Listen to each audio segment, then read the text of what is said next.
말씀은 누가복음 16장 19절에서 26절 말씀을 가지고 오늘은 이 종말론에 대해서 몇 시간에 걸쳐서 말씀을 드리도록 하겠습니다. 이번에 나갈 부분은 이제 종말론에 대해서 말씀을 드리도록 그렇게 하겠습니다.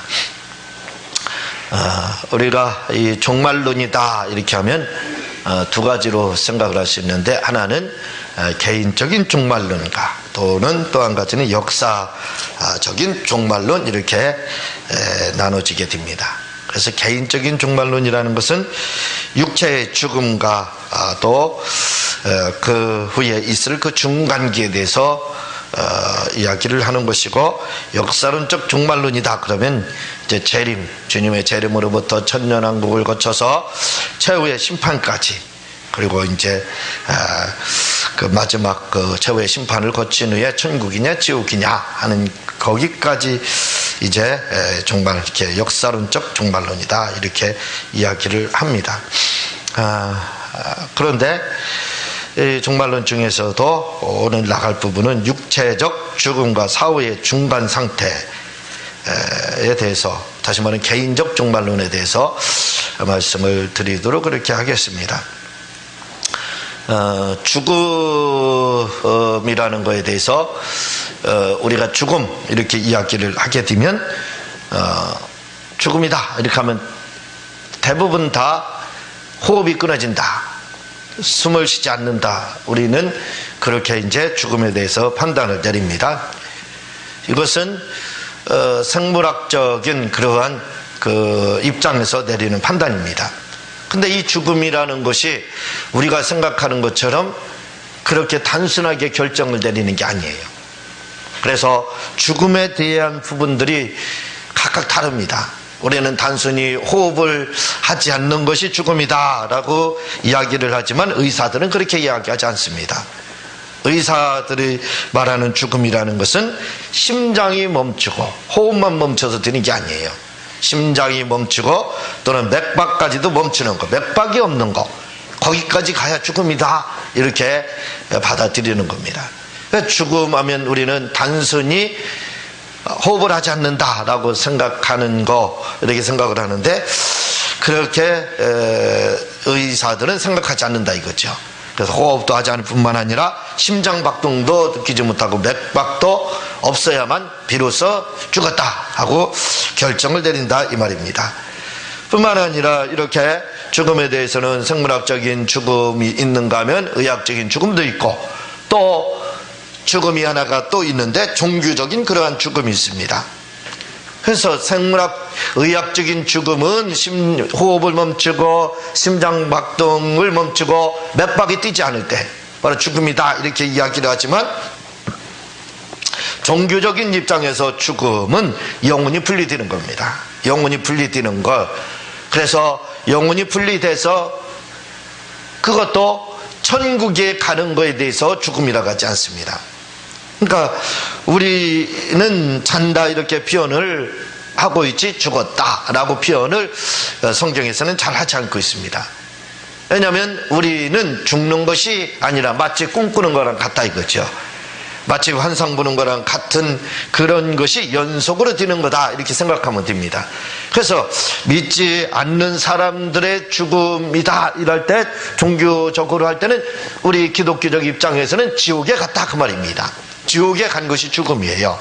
그러나 믿는 자들에게 있어서는 죽음은 잠자는 것, 잠자는 것, 이렇게 이제 육체가 잠자는 것 이렇게 표현을 하고 있습니다. 그러니까 우리가 죽음에 대해서 이야기를 할 때 그냥 단순하게 호흡을 하지 않고 죽었다 이렇게 이제 이야기를 하지만, 그러나 각각 그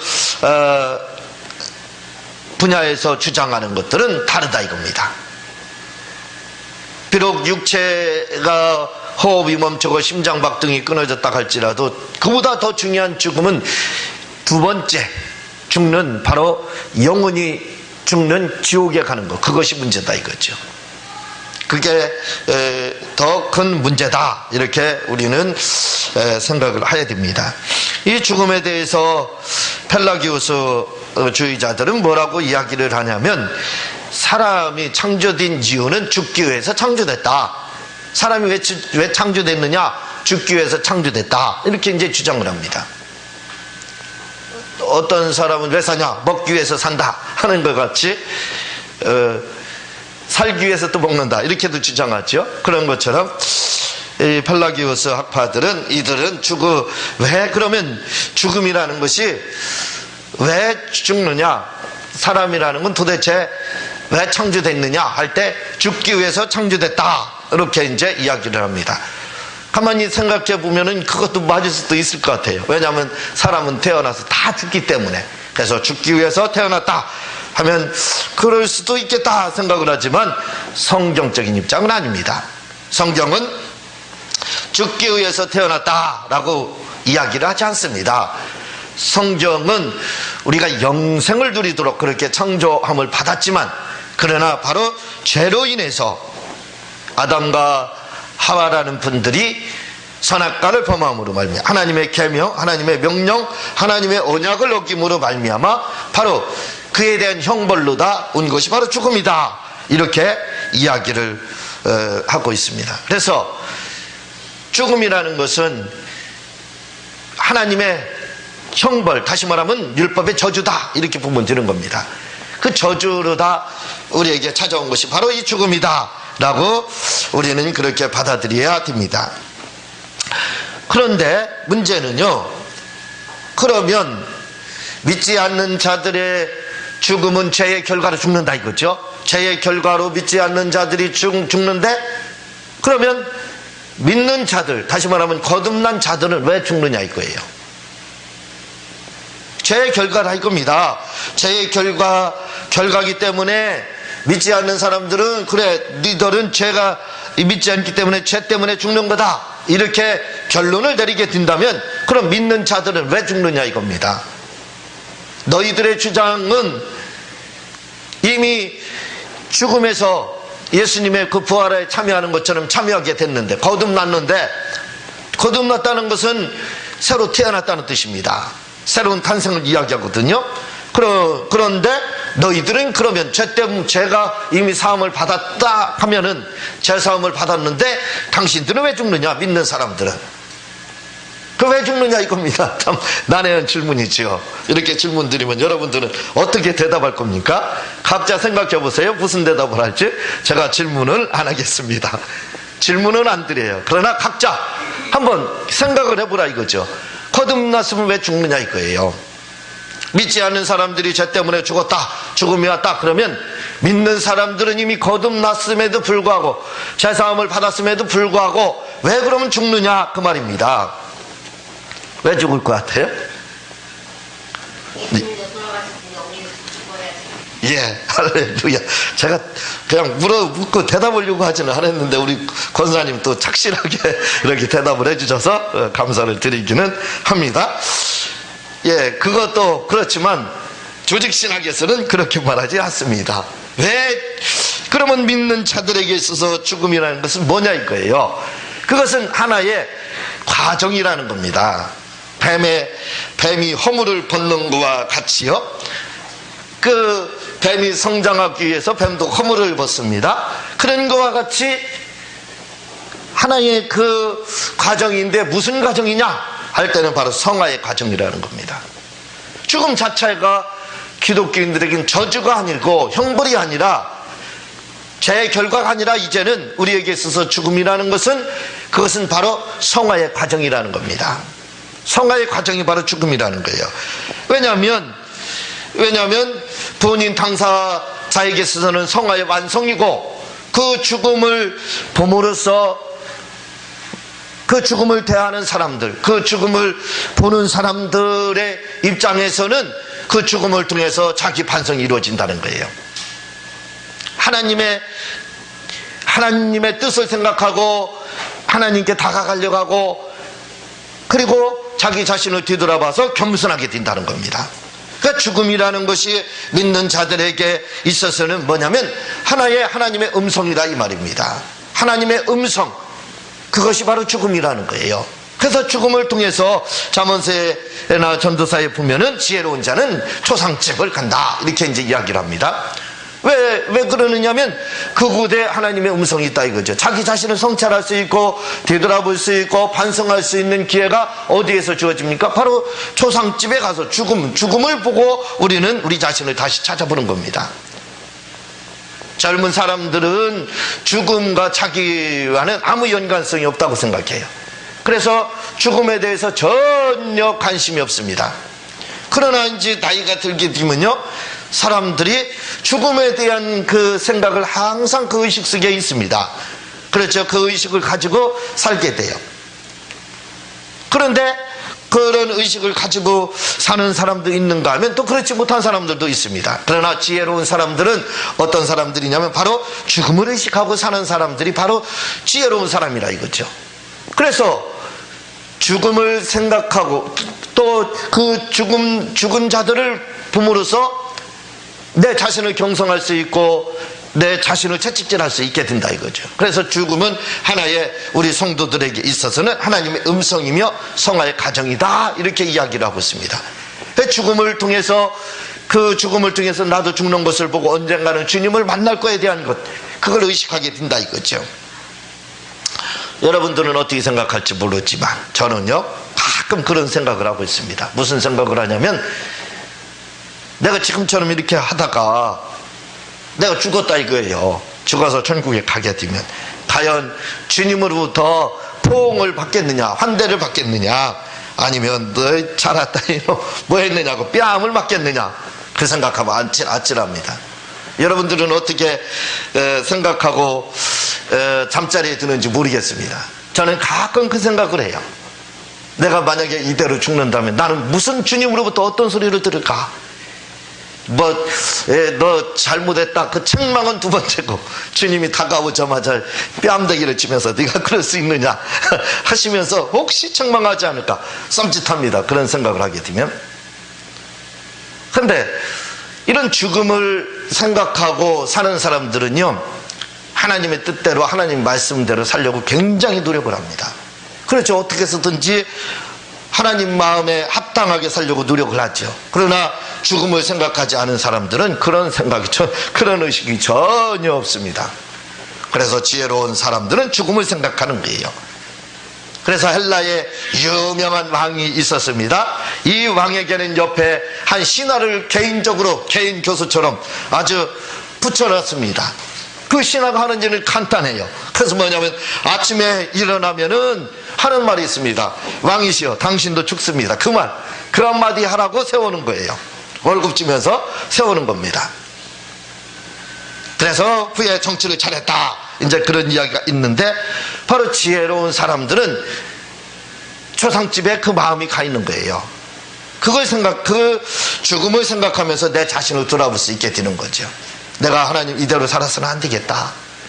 내가 좀 더 주님 앞에 뭔가를 해야 되겠다 하는 생각을 갖는 겁니다. 제가 여러 책을 쓰고 있지만 제가 책을 쓰는 이유 중에 여러 가지 목적이 있습니다. 그 중에 한 가지는 뭐냐면 너무 답답해요. 뭐가 답답하냐면 나는 할 일이 많고 하고 싶은 것도 많은데 주님을 위해서 할 일도 많고 하고 싶은 것도 많다 이거죠. 근데 교회 규모가 그걸 쫓아오지를 못하잖아요. 그게 교회 규모가 그걸 받쳐주지를 못하는 겁니다. 그러니까 그렇다면 그 자리에서 신세 타령하고 앉아야 되느냐 이거예요. 내 지금 상황과 환경이 나의 꿈을 받쳐주지 못한다 이거죠. 그것 때문에 가슴 아파하고 눈물 흘리고 괴로워하고 그렇게 우울하게 시간을 보내야 되느냐 이거예요. 그러면서 남의 탓이나 하면서 그렇게 보내야 되느냐 이거예요. 그게 아니라 이겁니다. 그러면 제가 할 수 있는 길은 뭐냐 이거예요. 그래, 내가 비록 교회 규모는 작아서 내 꿈을 이루지는 못하지만 내가 알고 있는 건 문서로다 해서라도 내가 알고 있는 건 문서로다 해서라도 영혼을 그 중에서 우리 교회에서는 몇 명 구원하지 못한다 할지라도 그 문서를 통해서 수백 명의 아니 10명이라도 아니 100명이라도 내가 구원한다면 내 할 일 다 하지 않겠느냐, 하나님한테 뺨을 맞지 않지 않겠느냐, 그런 의식 가운데 제가 책을 쓰는 겁니다. 책을 쓰는 이유가 여러 가지가 있지만 그 중에 한 가지 가장 큰 이유는 바로 그거예요. 내가 이래를 안주할 수는 없다. 내가 남만, 내 환경이 따라주지 않는다고 남만 탓할 필요가 없어요. 내 환경이 따라주지 않는다고 남을 욕하고 자기 신세 타령하고 조상 탓만 할 필요는 없다 이거예요. 다른 방법을 모색할 필요가 있는 겁니다. 그래서 그 방법이라는 것이 내가 하나님이 군뱅이에게도 구르는 재주를 주셨다 한 것처럼 저에게는 군뱅이같이 재주 하나밖에 없습니다. 구르는 재주 하나밖에 없어요.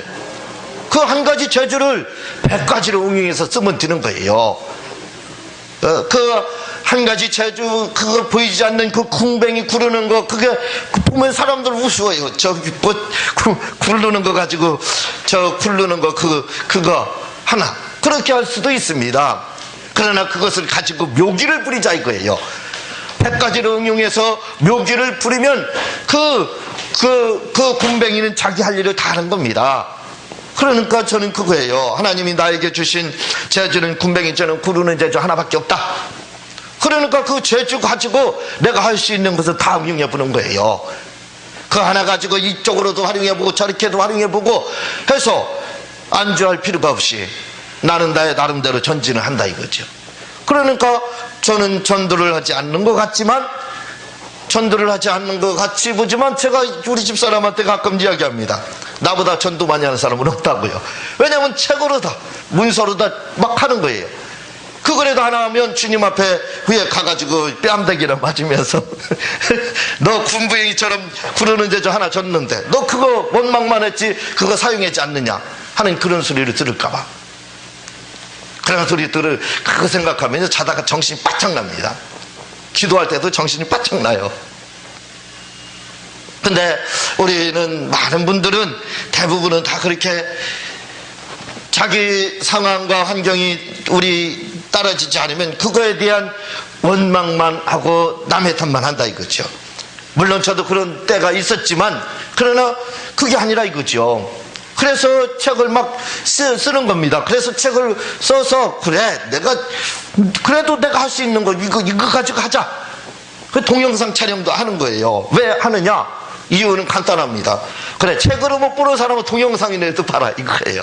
동영상이라도 봐서 어쨌든 영혼 하나 구원을 하자 이 말입니다. 그래서 막 제작하는 거예요. 그게 지금 제작한 지가 지금 한 3년인가 4년 됐죠. 아직도 안 끝났습니다. 다 끝나려면 앞으로 몇 년 더 있어야 될지 모르겠어요. 다 하려면 몇 년을 더 계속 해야 촬영이 다 끝나게 될지 모르겠어요. 그러나 서두르지 않습니다. 그냥 하다 보면 자동적으로 그게 다 분량이 차게 되는 거예요. 그러면 그때 그것을 가지고 100% 활용하면 되는 거예요. 그걸 가지고 이제 군뱅이 구르는 재주를 가지고 묘기를 부리면 되는 겁니다. 그거 가지고 묘기를 부리게 되면 이제 그 동영상을 통해서도 많은 사람들이 이제 또 영혼이 구원받게 되는 거죠. 책을 통해서도 구원을 받고, 교회에서는 교회대로 또 설교하면서 이렇게 목회를 하면서 또 영혼을 구원하고 주님의 일을 하는 겁니다. 그러니 뭐 이거 얼마나 좋은 겁니까? 얼마나 좋은 거예요. 그래서 믿지 않는 사람들에게 있어서 죽음이라는 것은 형벌이고 그게 끝이 될 수 있지만, 믿는 사람들에게 있어서 그 죽음이라는 것은 성화의 과정이라는 겁니다. 내 자신을 성찰할 수 있고 뒤돌아볼 수 있고 내 자신이 겸손해질 수 있는 것이 바로 죽음이라 이거죠. 꼭 그러면 가서 초상집에 가서 죽은 자들 보고 그때서 정신 차려야 되느냐? 그건 아니잖아요. 아까 말씀을 드렸듯이 헬라의 그 왕처럼 그렇게 그냥 나는 언젠가는 죽는다, 120 먹고 죽든 뭐 언젠가 죽는 거 아닙니까? 그렇잖아요. 그때를 생각하자 이거죠. 과연 내가 주님 앞에 가서 어떻게 될지를 생각하자 이거예요. 제가 요즘을 보게 되면요, 뭘 보게 되냐면, 저는 어렸을 때, 그러니까 이제 21살 때 예수님 만나고 그때부터 막 하나님이 깨달음을 주셔서 기록했다고 그랬죠. 그렇게 기록해 하면서 그러면서 칼빈이나 아인슈타인을 알게 됐습니다. 근데 그 사람들이요, 26살에 기독교 강요를 내고 상대성 이루는 막 발표했습니다. 26살에. 다른 사람들이 보면요, 30살, 40 먹은 사람들, 아니 60 먹은 사람들이 보면 애승입니다. 애승이. 네가 알면 얼마나 한다고 그런 걸 냈느냐, 그럴 거예요. 그렇죠?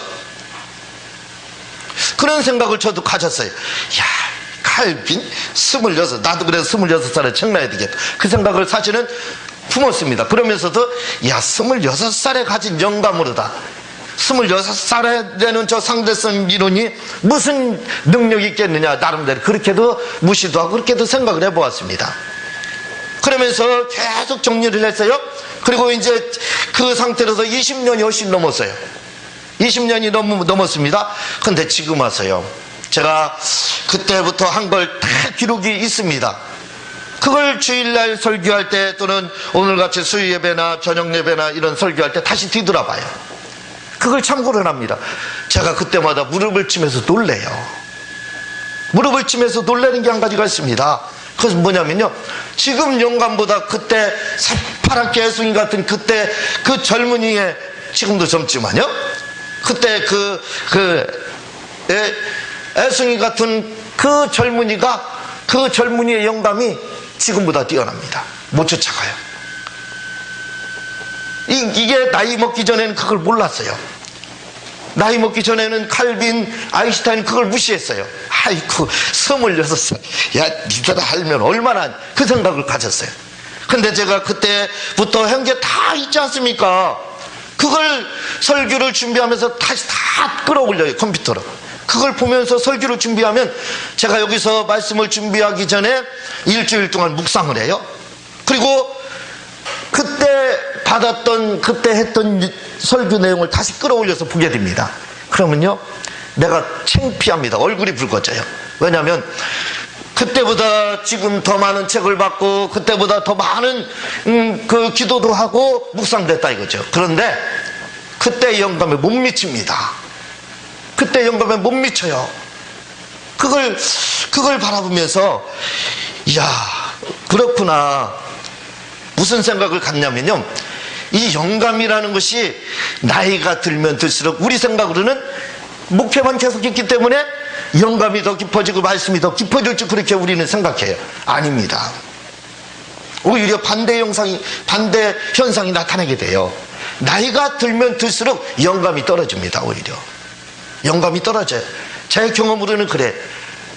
제가 지금 46밖에 되지 않아요. 46밖에 되지 않지만 그때 새파랗게 젊었을 때 21살 때부터의 한 영감을 못 쫓아가더라 이거예요. 제가 그렇게 주일날 설교를 해서 말씀을 일주일 동안 묵상하면서 말씀을 하나님께 받아 영감으로 받는데도 불구하고 그때 한 설교를 뒤돌아보면요, 창피하다니까요.